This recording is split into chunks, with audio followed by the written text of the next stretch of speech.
ओम शांति। आज बाबा की 1/11/2024 की साकार मुरली के महावाक्य हैं।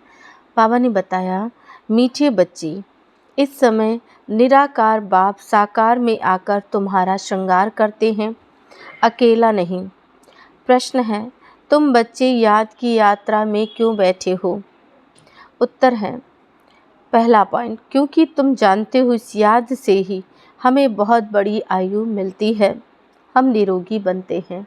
दूसरा, याद करने से हमारे पाप कटते हैं, हम सच्चा सोना बन जाते हैं, आत्मा से रजो तमो की खाद निकल जाती है, वह कंचन बन जाती है।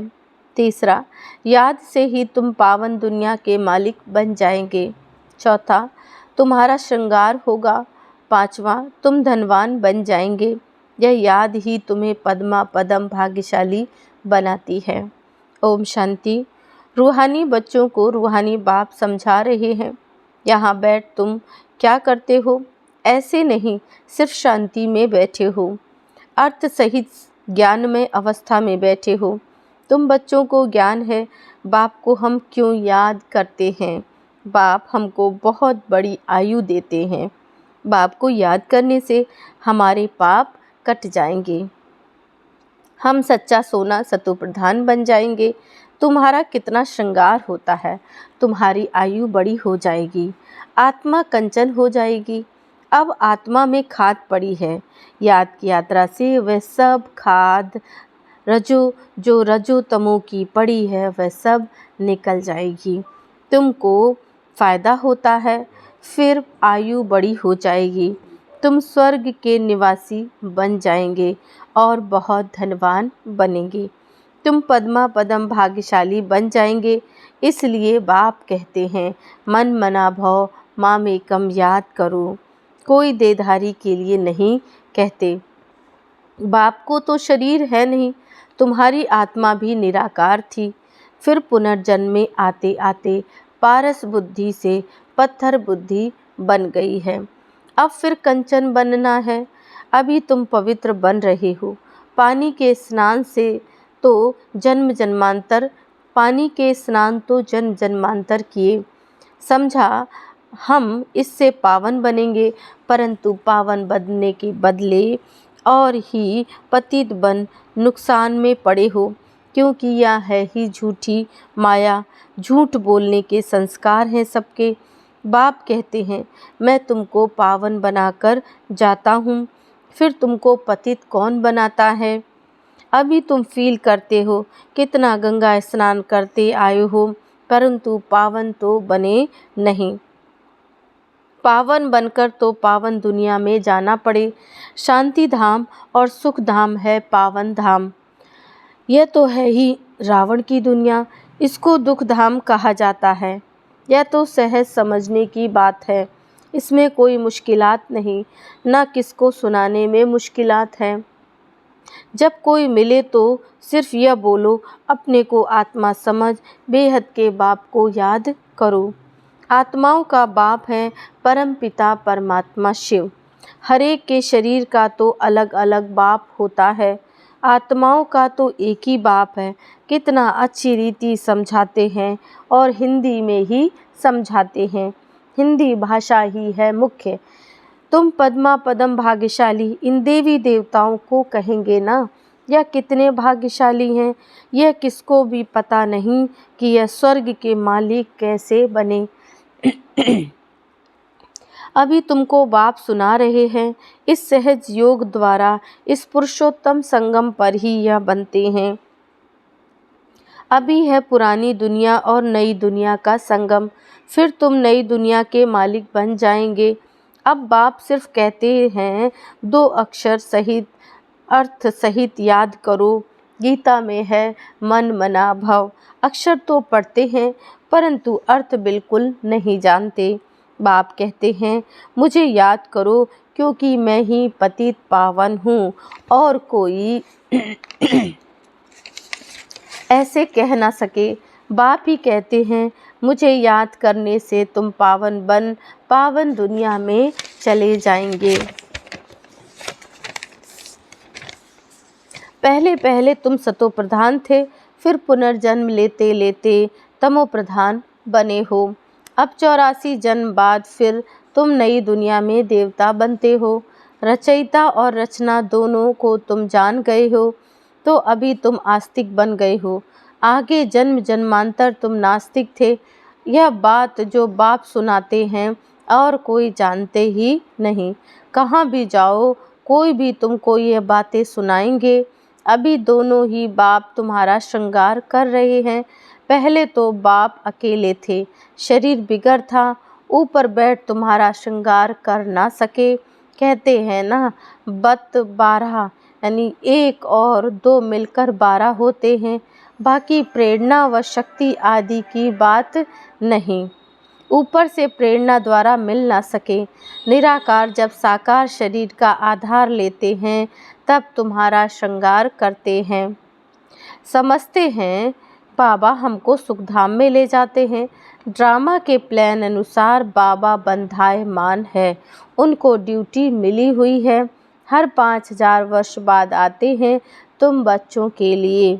इस योग बल से तुम कितने कंचन बनते हो। आत्मा और काया दोनों कंचन बनती है, फिर छीछी बनते हैं।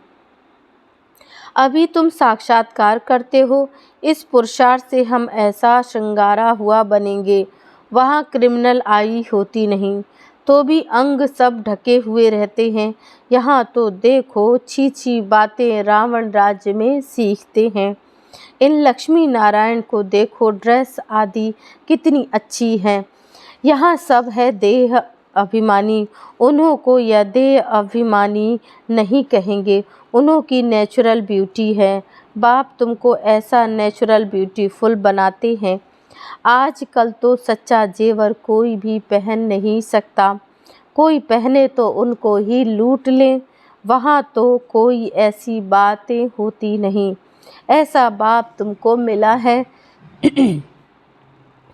इन बिगर तो तुम बन न सको। बहुत कहते हैं हम तो डायरेक्ट शिव बाबा से लेते हैं, परंतु वह देंगे भी कैसे। भल कोशिश करके देखो, डायरेक्ट मांगो, देखो मिलता है। ऐसे बहुत कहते हैं। हम तो शिव बाबा से वर्षा लेंगे, ब्रह्मा से पूछने की भी क्या दरकार है। शिव बाबा प्रेरणा से कुछ दे देंगे। अच्छे अच्छे पुराने बच्चे, उनको भी माया ऐसे चक पहन लेती है, काट लेती है।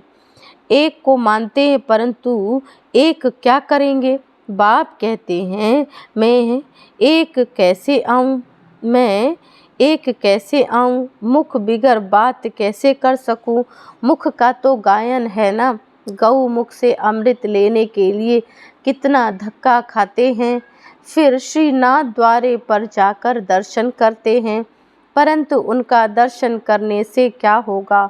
उनको कहा जाता है बुत पूजा, उसमें आत्मा तो है नहीं, परंतु उनका दर्शन करने से क्या होगा। बाकी 5 तत्वों का पुतला बना हुआ है, तो गोया माया को याद करना हो गया। 5 तत्व प्रकृति है ना, उनको याद करने से क्या होगा। प्रकृति का आधार तो सबको है, परंतु वहाँ है सतो प्रधान प्रकृति, यहाँ है तमो प्रधान प्रकृति। बाप को सतो प्रधान प्रकृति का आधार कभी नहीं लेना पड़ता। यहाँ तो सतो प्रधान प्रकृति मिल ना सके। यह जो भी साधु संत हैं, बाप कहते हैं इन सब का उद्धार मुझे करने आना पड़ता है। मैं निवृत्ति मार्ग में आता ही नहीं हूँ, यह है ही प्रवृत्ति मार्ग। सबको कहता हूँ पवित्र बनो, वहाँ तो नाम रूप आदि सब बदल जाता है। तो बाप समझाते हैं देखो यह नाटक कैसे बना हुआ है।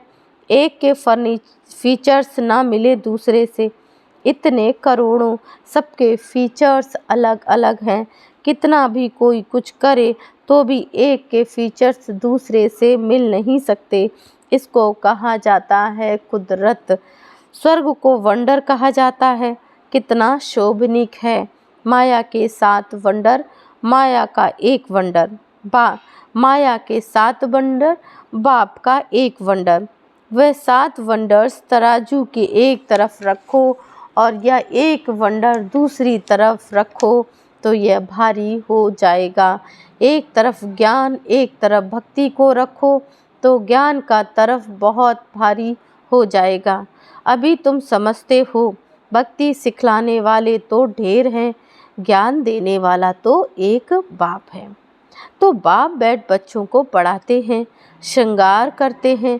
बाप कहते हैं पवित्र बनो तो कहते हैं नहीं, हम तो छीछी बनेंगे। गरुड़ पुराण में भी भविष्य विषय वैतरणी नदी दिखाते हैं ना कि बिच्छू, टंडन, सर्प आदि सब एक दो को काटते रहते हैं। बाप कहते हैं तुम कितने निधन के बन जाते हो। तुम बच्चों को ही बाप समझाते हैं। बाहर में कोई को ऐसा सीधा कहो तो बिगड़ जाएंगे। बड़ा युक्ति से समझाना होता है। कई बच्चों में बातचीत करने का भी अक्ल नहीं होता। छोटे बच्चे एकदम इनोसेंट होते हैं, इसलिए उनको महात्मा कहा जाता है। कहाँ श्री कृष्ण महात्मा, कहाँ यह सन्यासी निवृत्ति मार्ग वाले महात्मा कहलाते हैं। वह है प्रवृत्ति मार्ग। वह कभी भी भ्रष्टाचार से पैदा नहीं होते। उनको कहते ही हैं श्रेष्ठाचारी। अभी तुम श्रेष्ठाचारी बन रहे हो। बच्चे जानते हैं यहाँ बाप दादा दोनों इकट्ठे हैं। यह जरूर श्रृंगार अच्छा ही करेंगे। सबकी दिल होगी ना। जिन्होंने इन बच्चों को ऐसा श्रृंगार कराया है तो हम क्यों ना उनके पास जाएं। इसलिए तुम यहाँ आते हो रिफ्रेश होने। दिल कशिश करती है बाप के पास आने की। जिनको पूरा निश्चय होता है वह तो कहेंगे चाहे मारो चाहे कुछ भी करो, हम कभी साथ नहीं छोड़ेंगे। कोई तो बिगर कारण भी छोड़ देते हैं। यह भी ड्रामा का खेल बना हुआ है। फारकती व डाइवोर्स दे देते हैं। बाप जानते हैं यह रावण के वंश के हैं। कल्प कल्प ऐसा होता है। कोई फिर आ जाते हैं। बाबा समझाते हैं हाथ छोड़ने से पद कम हो जाता है। सम्मुख आते हैं, प्रतिज्ञा करते हैं हम ऐसे बाप को कभी नहीं छोड़ेंगे। परंतु माया रावण भी कम नहीं है, झट अपनी तरफ खींच लेती है। फिर सम्मुख आते हैं तो उनको समझाया जाता है। बाप लाठी थोड़े ही लगाएंगे। बाप तो फिर भी प्यार से ही समझाएंगे। तुमको माया ग्रह खा जाता है। अच्छा हुआ जो बचकर आ गए। घायल होंगे तो पद कम हो जाएगा। जो सदैव एक रस ही रहेंगे वे कभी हटेंगे नहीं, कभी हाथ नहीं छोड़ेंगे। यहाँ से बाप को छोड़ मरकर माया रावण के बनते हैं तो उनको माया और ही जोर से खाएगी। बाप कहते हैं तुमको कितना श्रृंगार करते हैं। समझाया जाता है अच्छे होकर चलो, किसको दुख नहीं दो। ब्लड से भी लिख कर देते हैं, फिर वैसे के वैसे बन जाते हैं। माया बड़ी ज़बरदस्त है। कान नाक से पकड़कर बहुत तड़फाती है। अब तुमको ज्ञान का तीसरा नेत्र देते हैं तो क्रिमिनल दृष्टि कभी नहीं जानी चाहिए। विश्व का मालिक बनना है तो कुछ तो मेहनत करनी पड़ेगी। अब तुम्हारी आत्मा और शरीर दोनों ही तमोप्रधान हैं। खाद पड़ गई है। इस खाद को भस्म करने के लिए बाप कहते हैं मुझे तुम याद करो। तुम बाप को याद नहीं कर सकते, लज्जा नहीं आती? याद नहीं करेंगे तो माया के भूत तुमको हप कर लेंगे। तुम कितना छीछी बन गए हो। रावण राज्य में एक भी ऐसा नहीं जो विकार से पैदा हो ना हुआ हो। वहाँ इस विकार का नाम नहीं, रावण ही नहीं। रावण राज्य होता ही द्वापर से है। पावन बनाने वाला एक ही बाप है। बाप कहते हैं बच्चे यह एक जन पवित्र जरूर बनना है, फिर तो विकार की बात ही नहीं होती। वह है ही निर्विकारी दुनिया। तुम जानते हो यह पवित्र देवी देवता थे, फिर 84 जन्म लेते लेते नीचे उतरे। अब है पतित, अब हैं पतित, तब पुकारते हैं शिव बाबा हमको इस पतित दुनिया से छुड़ाओ। अभी जब बाप आए हैं तब तुमको समझ पड़ी है कि पतित यह पतित काम है। आगे नहीं समझते थे क्योंकि तुम रावण राज्य में थे। अब बाप कहते हैं सुख धाम में चलना है तो छी छी बनना छोड़ो। आधा कल्प तुम छीछी बने हो, सिर पर पापों का बहुत बोझा है और तुमने गाली भी बहुत दी है। बाप को गाली देने से बहुत पाप चढ़ जाते हैं, यह भी ड्रामा में पार्ट है। तुम्हारी आत्मा को भी 84 का पार्ट मिला हुआ है, वह बजाना ही है। हर एक को अपना पार्ट बजाना है, फिर तुम रोते क्यों हो?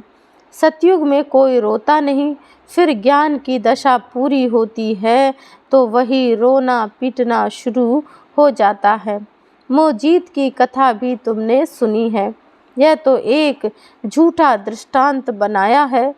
सतयुग में कोई की अकाले मृत्यु होती नहीं, मोहजीत बनाने वाला तो एक ही बाप है। परमपिता परमात्मा के तुम वारिस बनते हो, जो तुमको विश्व का मालिक बनाते हैं। अपने से पूछो हम आत्माएं उनके वारिस हैं क्या?